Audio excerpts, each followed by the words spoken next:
my dear student, I'm Mr. Kitwala from Educare. I will be with you in physics for Form 5. And today we are going to start a new topic which is called measurements. So in Form 5, my dear student, we have several topics. Among of the topic, we have these measurements. And this measurement earliest we was started as the subtopic of mechanics. But for this day, we term this measurement be a topic for Form 5. So my dear student, when we talk about the measurement, this is the process of assigning number or events.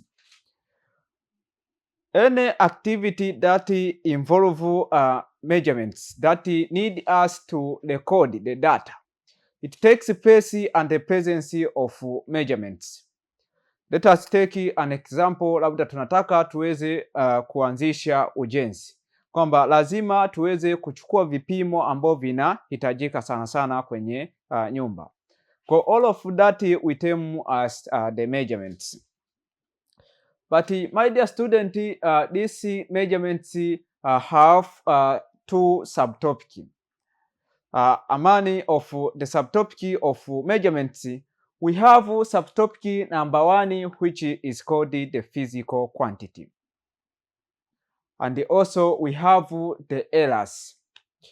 On the first topic, my dear student, we are going to see how the quantity can be applied on during the measurements. We want to take the data, or we want to record the data. How will you use these quantities so as to record the data? But on this second subtopic, which is called the error, we are going to see how the error erupted during the experiment or during the measurements. We know that any activity involve or have its own errors. Either the error that exists due to through the instruments, or the error that is caused by the human body or by the human beings. Kwa tunapokuwa tunafanya measurements, kwamba always tunapata errors. Kwa the errors always obtained by taking the true value, then we minus by the measured value, or sometimes the true value tunaziita ni actual values.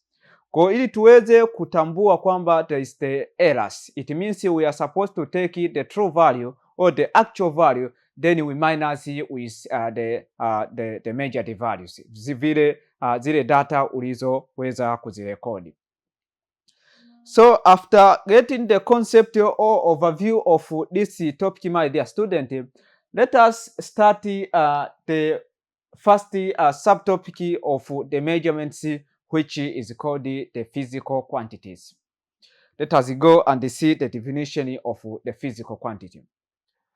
As you can see here, my dear student, physical quantity are the properties of matter that can be measured.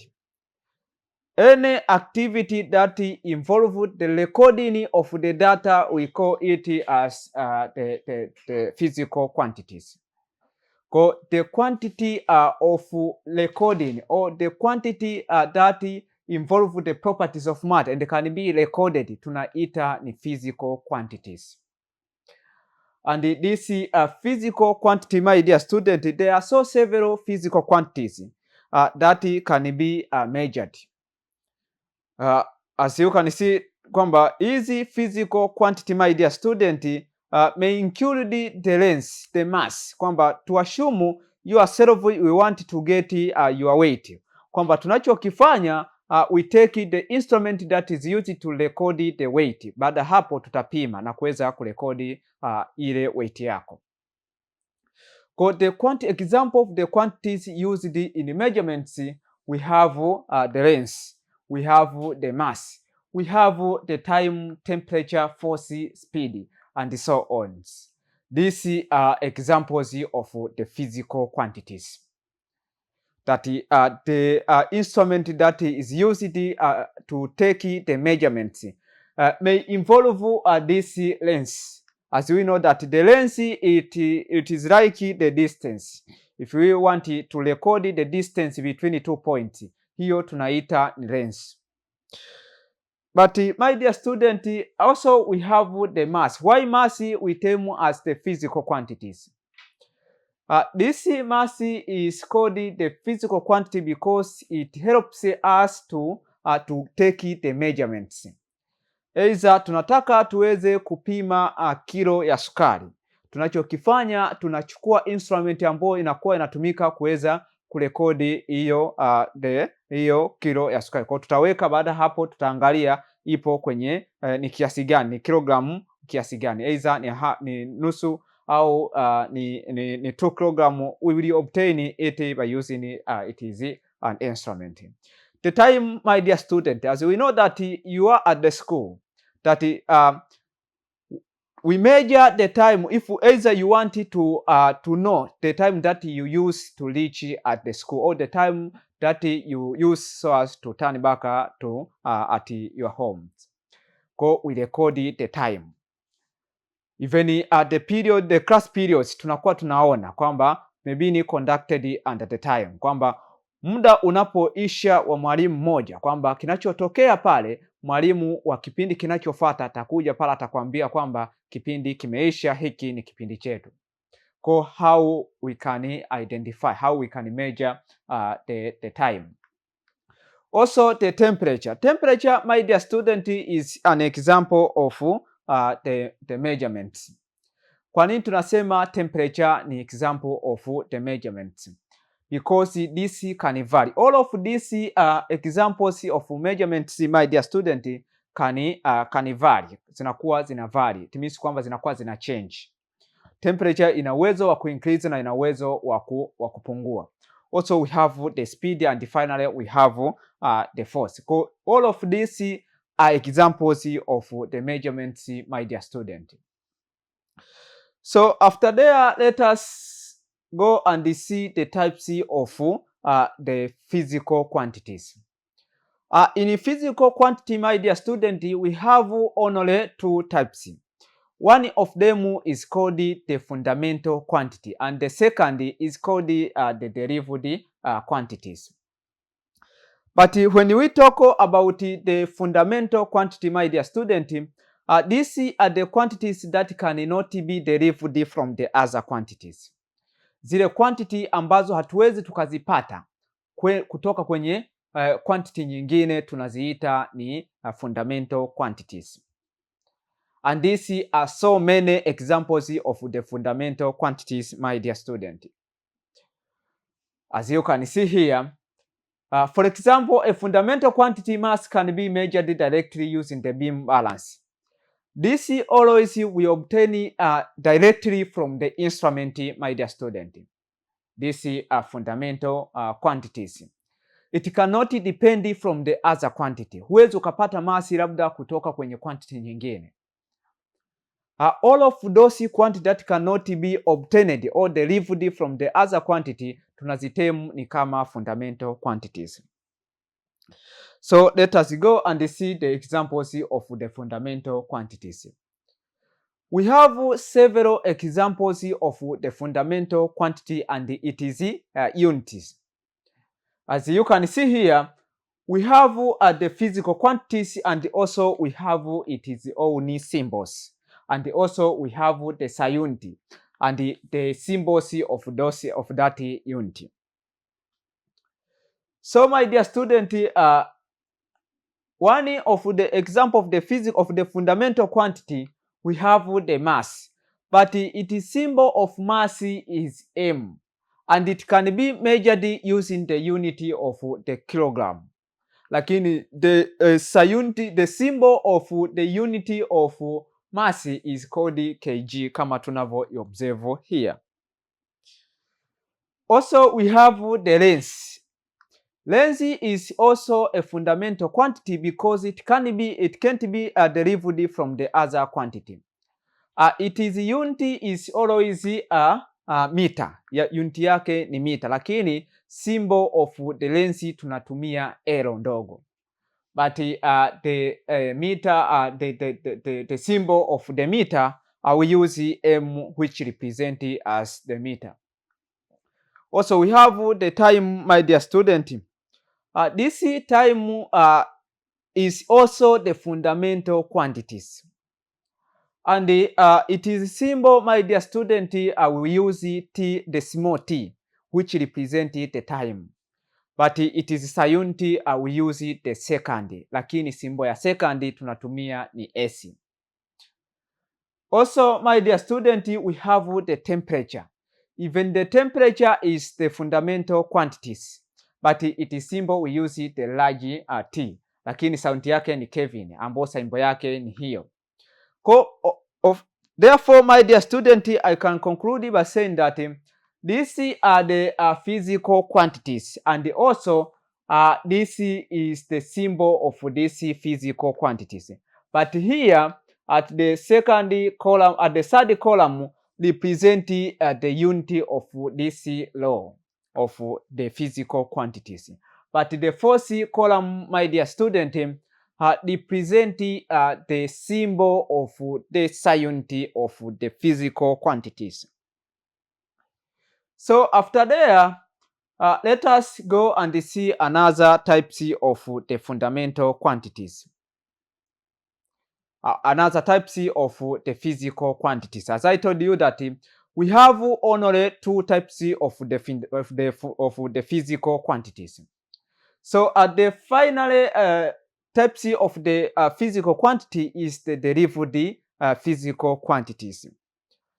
This derived physical quantity, my dear student, are the quantities that can be obtained from the other quantities. We get all of these quantities from the other quantities. For instance, we have the mass, we have the force. Now, how did we get the force? We get the force by taking the mass times the acceleration due to gravity. Therefore, all of the derived quantity is made up by the fundamental quantities. Kwa zile fundamental quantity ndo zinakuwa zinatumika kuweza kutupatia zile derived quantities. If we take those derived quantities and simplify it, we will get the fundamental quantities. Let us read together our statement here, my dear student. So when we talk about the derived quantities, the quantities obtained by combining two or more basic quantities through the multiplication, division or the mathematical operations. Kwa hizi ni fundamental quantity ambao zinakuwa zinapatikana kwa kuunganisha either two more quantities. If we take two more basic quantities, this basic quantity we term as the fundamental quantities. If we take those fundamental quantity and combine it together, we will form the fundamental, we will form the derived quantities. But this can be combined by using either addition or multiplication or division, my dear student.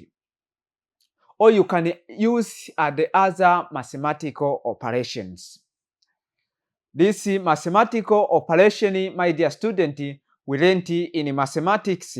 Tuliona kwamba zile operation, the basic operation is like those addition, multiplication, subtraction, and the subtraction, and also the division. So after there, let us proceed reading our statement here. For example of the derived quantity, we have the speed. And this speed is called the derived quantity because it can be derived from the other quantities or from the fundamental quantities. We learned that we get the speed by taking the distance or the length per unit the times. Kwa zile length pamoja na time ambazo zinatengeneza speed, zile ndo fundamental quantity na ndo zinatusaidia sana kuweza kutengeneza ile speed. So here we are supposed to consider the table 1.2, which show the examples of the derived quantity with their respective unit. We are supposed to go and see the table 1.2. This table 1.2, my dear student, represent the derived physical quantities, and it is science. So welcome to see those fundamental, those derived quantities. As you can see here, this is the table number 1.2, and this table, my dear student, explaining about the derived quantities. For instance, we have the first column. This represents those derived quantities, but on the second column represent the unity of the measurements, or the unity of those derived quantities. But the third column, my dear student, it represents about the unity symbol. That how can we write the symbol of the unity of area? This is how the column number 3 represent. So, my dear student, we have the area as the derived quantities. Here inside the area, my dear student, inside the area we have two lengths, because we get the area by taking the length times the length. Kwa tuna fundamental quantity mbili.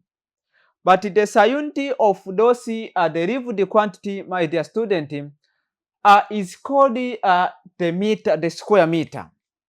Kwa tunapima area always by using the square meter. But the unity of those unity symbol is called the meter square. Kwa hii hapa ndo ile meter square ambao ndo kipimo cha hii area inayo express au iliyosimama as the derived quantities. Also we have the volume.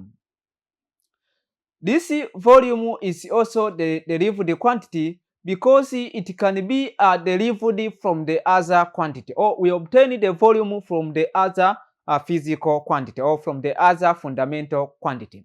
For instance, we obtain the volume by taking the length times length times length. It means length cube. This represents the derived quantity. And its unity is the cube meter. The symbol of that of this volume, of this unity of volume, is called the meter cube. Also, the density. Density is also the derived quantity, my dear student, kwa sababu tunakuwa tunaipata kutokana na upatikanaji wa quantity zingine zile. For instance, we obtain the density by taking the mass per unit volume. Lakini by taking the mass per unit volume. Lakini inside the volume there is the length cube. Zote zile ni fundamental quantities. Kwa hizi ni zile ambazo zinakuwa zina depend from the other quantities. Also we have the speed, my dear student. Speed is obtained by taking the distance per unit time. But the unit will be the meter per second. Lakini symbol yake itakuwa ni m/s. This is how the derived quantity can be obtained. Also we have the acceleration. Acceleration is obtained by taking the speed divided by time. Kwa unit yake itabidi tuchukue ile unit ya speed then to divide over time. Itakuwa ni meter per second square. That is the derived quantity, my dear student. Also we have the force. The unit of force, my dear student, is called the Newton. Lakini inside the Newton there is the kilogram, there is the meter, and also the second.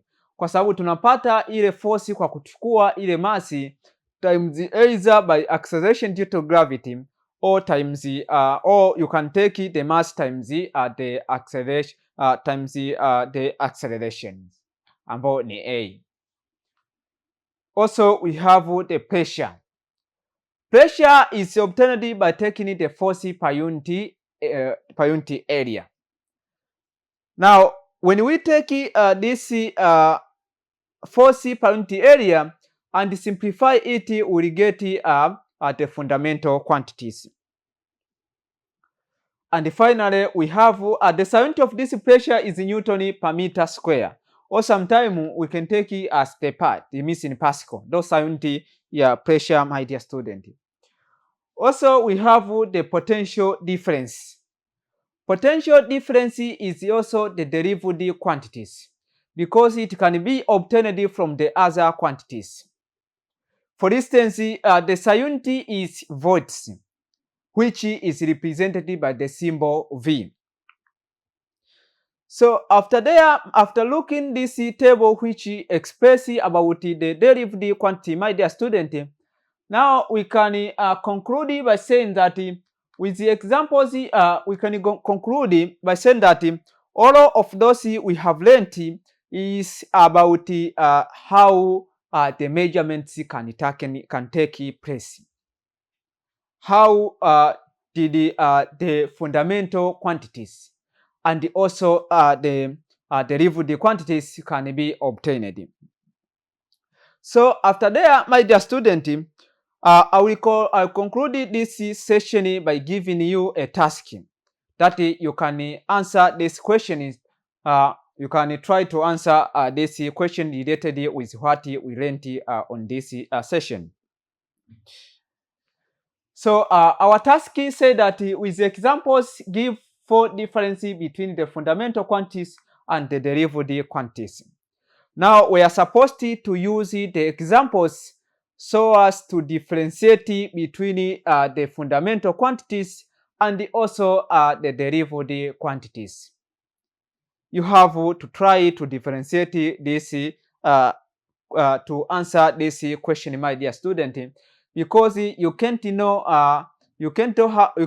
how this question can appear, either for your final examination or for the examination that appear at your school or the mock examinations. So by saying that this is the end of our session, my dear student, now I would like to welcome you again for another session. I wish you all the best.